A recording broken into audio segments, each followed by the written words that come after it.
Hey guys, all right, let's dive into the nutrition, okay? I mentioned in the other video that the nutrition is the biggest part of your journey, okay? Remember, your workouts are only 30 minutes to an hour of a 24-hour day. So if you are eating bad, let's just be honest, if you're eating bad, the rest of the time, you are not going to see progress. And you're going to be like, but I'm working out. Yeah, but if you're not eating right, it's not going to make a change, okay? This is an entire lifestyle health change, which means it's going to be a struggle. Okay. Whenever we make a change, like in college, I think I lived on bacon cheese fries and strawberries and ice cream and cheese chips and guacamole because they were good.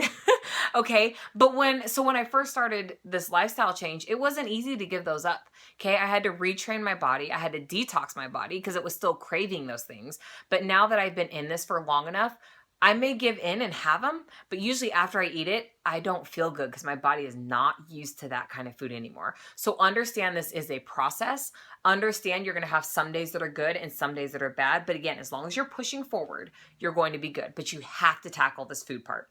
Okay, so let's get started. So every program comes with an eating plan. I have the Core de Force one.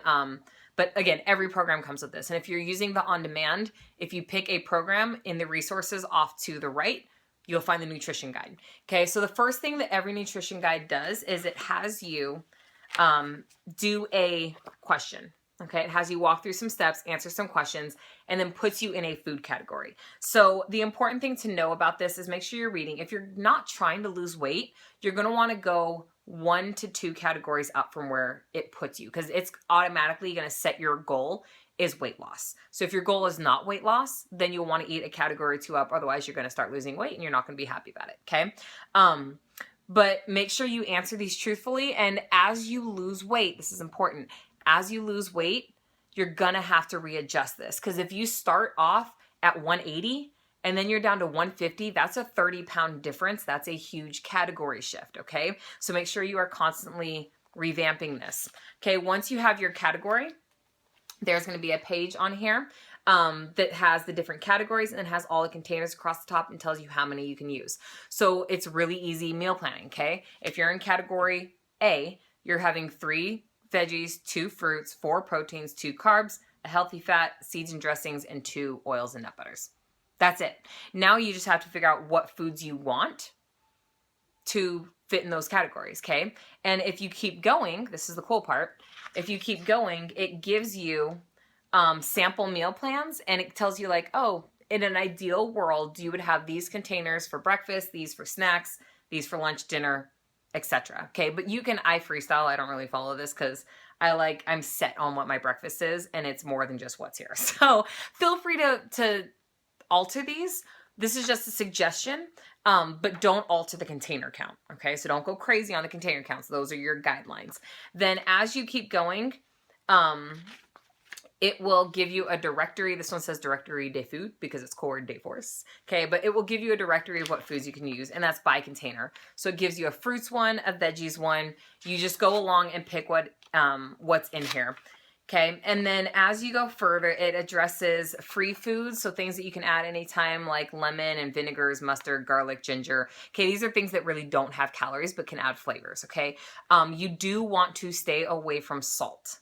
Huge change. My husband coming from the South, salt on everything, seasoning salt for everything, okay? But salt makes you bloat and we don't really want bloating. So try and stay away from salt. There's really good salt-free seasonings that you can get where it blends all the seasonings together for like Italian or Southwestern. And so it gives you a certain feel and kind of stick to those. So try and stay away from salt. And then it tackles beverages. So it does tackle coffee and tea and how you can work those into your diet if you are a big coffee person. I've never had coffee, so that's not really an issue for me. And then it gives you a food tracker, okay? These food trackers are also available on your on-demand, so you can actually print them and write them out and then fill them in. And it is very, very important, and I do mine on Saturday or Sunday, that you sit down and plan out your week.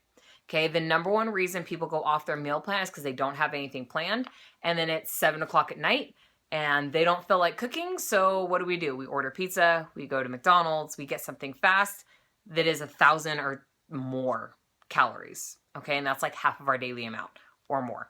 So food prep is fundamental. Sit down, plan out, track your containers, make sure all your containers are there, and then buy that food only. Okay, so don't buy the Oreos because you think you may want them. That's going to take you off. We all know you can't just have one Oreo. Okay, so go and buy that food only, and then food prep. So for me, I do all my planning on Sunday. I make all of my little breakfasts because I have refrigerator oats that I use, and you can ask me about it if you're interested in that. And then I make all of my chicken in a slow cooker. I make all of my salads at one time, and my dinners are just wraps. So I have my tortillas, I have my avocado, I have my lettuce, and I have my chicken all ready to go. So all I have to do at night is heat the stuff up, wrap it, and eat. Okay, the more you do on the front end, the more successful you'll be throughout the week. Okay, so when we don't prep and don't plan, that's when we run into trouble. All right.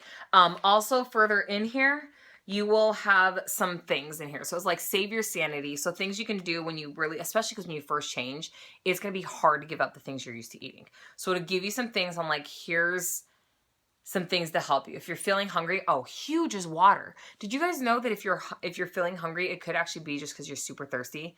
I didn't believe it myself until one day I was in class and I was like, I feel like I'm starving, but I just ate. So I started chugging water. Hunger went away. Okay. So there's some tips in here to kind of conquer those little things that are going to pop up. It talks about supplementation, and then it gets into recipes. Okay. So it has a ton of recipes and like the whole back half of the book. There's also a ton of recipes on Beachbody.com, teambeachbody.com. If you go to the recipe section, you can search it there, and at the bottom of every recipe, it will give you a container count. So it will tell you how many containers are there. The other thing, and I love this, is this Fixate book, and it has a ton of recipes in here, also with the container counts. Like you can see here, this food has all these container counts. It gives you serving size, pretty simple recipes. And then again, there's the Fixate Cook Show on demand, where they're continually adding to their repertoire and to their food library. So you can go on there if you just need ideas and want to shake it up. And then again, it gives you the container counts.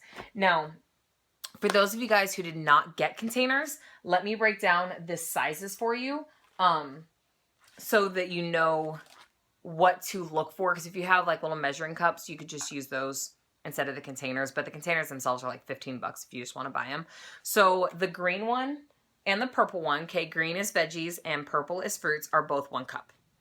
Okay, so whenever you have a green container, you're talking a cup of veggies. Okay, so spinach, broccoli, carrots, tomatoes, 1 cup. Okay, same thing with fruits. So strawberries, bananas, a half a banana, so not a full banana. And again, all that's in the nutrition guide. So 1 cup each. Okay, the next one is your protein one. Okay, that's this one, and that is 3/4 of a cup. Okay, so protein, so chicken, eggs, I think it's just 2 eggs, but anything protein goes in here. Okay, 3/4 of a cup. And then we have our carbs, which is the yellow cup. This is, I believe, 1/2 cup. Yep, so 1/2 cup on this one. Anything carb related, and again, check the list for what that is entailed. And then blue is our healthy fats. So cheese, avocado, all that. Those are my 2 healthy fats. I live on cheese and avocado. Okay, so this one is 1/3 of a cup. And then again, it comes with 2 of these, but the oranges are your nuts and seeds, and these are 2 tablespoons. Okay, so again, the 2 fruit and veggies are 1 cup. Your protein is 3/4 of a cup. Your carbs are 1/2 cup. Healthy fats, 1/3 of a cup. And then tablespoons for seeds and oils. There we go. All right. The only other thing I want to talk about is kind of how to food prep most effectively. For me, especially when you're starting, I would say stay away from really complicated dinners, really complicated lunches. Keep it simple so you're more likely to be effective. So for me, I'm bad, I can eat the same thing like every day. So I have the same breakfast Monday through Friday because it's my refrigerated oats, so I can just grab them and go. And then on the weekends, I keep it the same. So my refrigerated oats is 1 protein, 1/2 of fruits, and then 1 carb. So on the weekends, I'll have eggs to replace that protein. I'll have 1/2 a banana for that fruit, and then I'll have little mini pancakes for my carbs. Okay, so I keep it the same ratio so the rest of my meals can stay the same. And then for lunch, I have a salad. Salads are really easy. I mass cook in my slow cooker like 2 pounds of chicken because I have chicken for my lunch and I have chicken for my dinner. Okay, and I season it with this really yummy seasoning from Target. It says chicken on it. Makes it pretty easy for people like me who are not chefs. And so I just mass cook chicken and then I shred it all just with a fork, shred it up, put it in a container. And then when I'm making my lunches, I just scoop it, put it in my red cup, dump it in. Okay, I grab a handful of spinach, throw that in, and then I scoop up like bell peppers, cucumbers, and broccoli, fill up a green cup, scoop it up, pack it, and go. Okay, so really easy food prep. And then like I said, my dinners are just simple wraps. So no real food prep necessary there because I already cooked my chicken and sliced my veggies. And then my snacks are shakes and apples and peanut butter. So super simple meal plan. Keep it simple until you get a hang of it. Okay, and then once you get a hang of it, if you want to start messing with recipes, knock yourself out. But I think the more complicated you try to make it in the beginning, the harder you make your success. All right. And the other thing too is if you have a bad day, so let's say you just break down and you go get a Kit Kat. Kit Kats are my weakness. Just because you had a bad moment where you either ate the stuff that's in the teacher's lounge or at the, in the water cooler room, coffee room, wherever. If you had that snack that you probably shouldn't have, that doesn't mean you trash the rest of the day. Okay. That one mistake may be only 200 calories. Okay. So it's still going to not be as good, but it's not going to kill you. Now, if you have that one Kit Kat bar and then go, oh, blew my diet, now I'm going to go to McDonald's and do this, and then you make that 200 mistake into a 2,000 calorie mistake, then you're in trouble. Okay, so try and just keep all things in reference. Don't make one small mistake into a huge overblown issue. Like I said, we are going to try and post a picture of the container counts and their sizes in the file section. We'll also be sharing meal plans, so just sample meal plans so you can kind of see how they're laid out. Like I said, Pinterest is a huge resource. If you just search 21-day fix approved meals, there's a million out there. You can also go to Beachbody On Demand for that, and you can actually create a menu on Beachbody On Demand if you go to their nutrition section, and then you can do meal planning, tell them what kind of foods you like and what your goal is and what program you're doing, and it will spit out an option for you, grocery lists and everything. So it's kind of awesome. All right. So like I said, don't discount the nutrition part. Get ahead of that. Get that planned by Sunday. So on Monday, you are ready to go every single week. All right. Let's do this, guys.